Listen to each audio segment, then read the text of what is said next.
My roommate's boyfriend wanted me to crate my service dog so he could feel comfortable, so I said no, but then he showed up with a charcuterie board, apologized, and offered to pay half my rent and all my dog's food, so now I'm wondering if this is too good to be true. Posted by you/Celiifox. I, 23F, have narcolepsy and use a service dog who alerts me before sleep attacks. I've had her for 2 years, and she's changed my life. My roommate, 19F, and I have lived together for 6 months with no issues. Last week, she told me her boyfriend, 30M, is moving in. I said okay, but asked that we all sit down to discuss house rules since it's a big change. During that conversation, he said he's uncomfortable with dogs and wants her crated whenever he's home.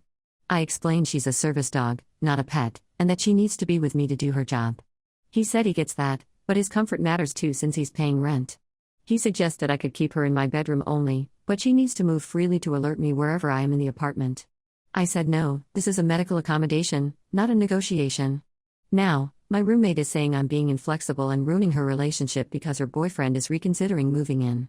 She said I'm choosing a dog over her happiness and that I'm being selfish since it's her apartment too. My sister thinks I should just try to keep the dog in my room more often to meet them halfway. I told my roommate either the dog stays as is, or I'm moving out. Now, she's crying that I'm abandoning her and she can't afford rent alone. Am I overreacting? Relevant comments. Commenter 1, not overreacting. It's illegal to separate you from a service animal. I had to stand my ground against my family for the same reason, only my dog senses my seizures before they hit. Ops response, exactly. No one understands that part. My dog doesn't bother anyone, she barely even barks, and I always look after her. There shouldn't be an issue. Commenter 2, is he on the lease? If he's not on the lease, I would not agree to him being put on the lease or moving in. You might want to check your lease agreement and make sure there's nothing about unauthorized long-term stays from people as well. Some leases have clauses like this, and you'll want to make sure you aren't breaking the lease agreement by allowing him to move in. Ops response, I don't want to be a rude roommate and snitch. She's nice, and we have handled everything verbally. If this continues, I will look into my lease. Thanks, I didn't even think of that. Commenter 3, putting your health and safety is non-negotiable. Perhaps if he meets the dog and watches how the dog interacts around the space and people, he might be able to understand how the dog will be less concerned with him and more concerned about ensuring you're well informed about your own health. Ops response, when we sat down and talked, he told me he was once attacked by a group of dogs when he was younger. He's been going to therapy recently to help overcome that fear and many other things, and he even cried when he was telling me the story. Regardless, my dog is so sweet, but I don't think letting him around my dog is the best decision anymore. Commenter 4, please don't let him move in. You'll come home one day and your dog will be gone, escaped while you were out, sleeping, or whatever. Ops response, that's what I'm saying. He already showed dissatisfaction for my dog. What if he ends up doing something? I just don't want him there anymore. Commenter 5, stand your ground. Not overreacting. If this guy doesn't move in, it's probably better for you and your roommate. Ops response, I agree. I try my best to be a good roommate, but another person in the house seems like a lot to deal with. Update 1 day later. First off, thank you guys for all the comments and advice on my last post. I appreciate everyone who told me to check my lease, stand my ground, and yes, even the people who said to call him a homosexual, which I'm definitely not doing. Honestly, I did not expect things to turn out like this. So after our fight, my roommate asked if we could all have another talk at the apartment. I agreed, hoping it would ease up the tension since we still had to live together while I figured out my next steps. We sat down in the living room.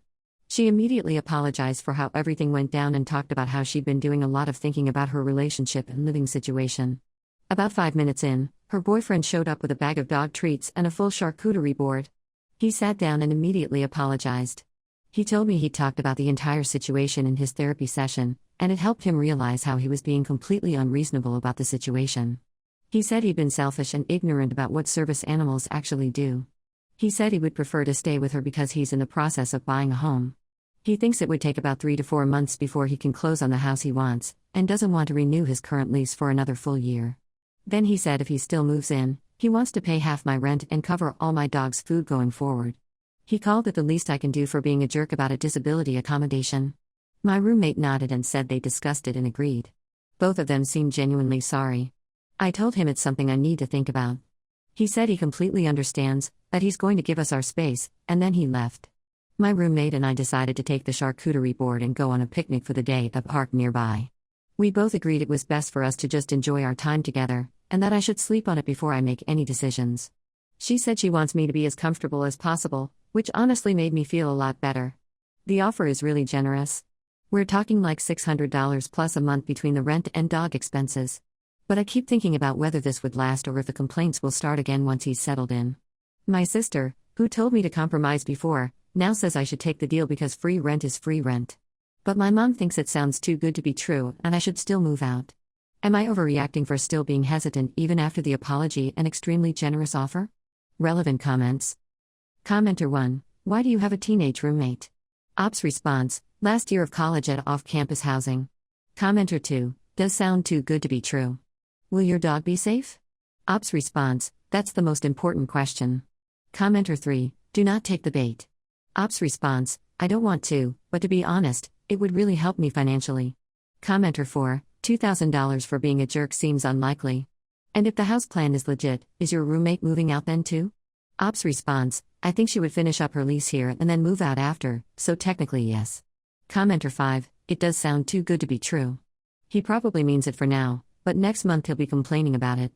I tell them I appreciate the apology and the offer, but I'd still be moving out. Nothing personal, you just can't expect anybody, to follow through on an offer like that. Ops response. Someone suggested I get a contract. What do you think? Commenter 6. Not overreacting. Look into getting a contract for it with a time limit on how long he's allowed to stay, etc. Ops response. Oh my gosh, exactly. If he's actually getting better and willing not only to pay half of my rent but also all of my dog's food, and he did say 3 to 4 months only, I am thinking about putting this in a contract and see if he would actually sign. Update 2, 1 day later. Thank you to this community for all the help. I think everything is going back to normal now, but I need advice again. Sorry my life is so messy right now. Okay, so I slept on it like I said I would, and this morning I asked my roommate if we could talk privately. I told her I really appreciated the apology and the conversation we had, but after thinking about it, I don't feel comfortable with him moving in. I explained that regardless of the money he's offering, I can't live with someone who initially dismissed my medical needs so easily.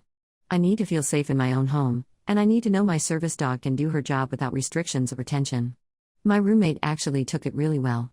She said she completely understands and that my decision doesn't change anything between us.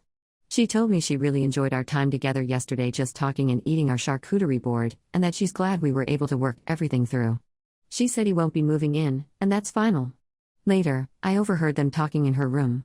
From what I could gather, it sounds like he came over last night while I was sleeping. And from their conversation, it seems like he's planning to sleep over again tonight too. I'm trying not to jump to conclusions, but I'm a little concerned this is going to turn into him just staying over constantly instead of officially moving in. Relevant comments. Commenter 1. Now you go over your lease and talk to your landlord. Time for you to find a new place. Commenter 2. He's just always going to be around, even if he says he isn't living there. I expect that he's slowly going to bring things into her room, one backpack at a time. It's best you move. Commenter 3. You have every right to address your concerns to your roommate. You live there. You're not overreacting at all. If I were you, honestly, I would not feel comfortable with him being there at all. He sounds like a manipulator. I wouldn't take any dog food or treats from him either for your dog, let alone feed your dog whatever he gives you. He is trying to weasel his way in to live there and will continue to do so. You both are young, and with him being 30 years old, he will try to control every situation that arises. Your friends should seriously think about the relationship with him. Commenter 4. So this dude is still moving in anyway? Unofficially. You need to speak to your landlord about him always staying over, wanting to move in, and now back to staying over when you said no. Commenter 5. Not overreacting. You need to make a final decision and move. This situation is not going to get better, and her boyfriend will be there constantly. Soon, you'll come home and see he's moved in all of his things. At this point, you need to tell the landlord a third party is living there while still making arrangements to move. You will not win while your roommate and boyfriend are plotting behind your back. Please move and do not sign another lease, or you will regret it.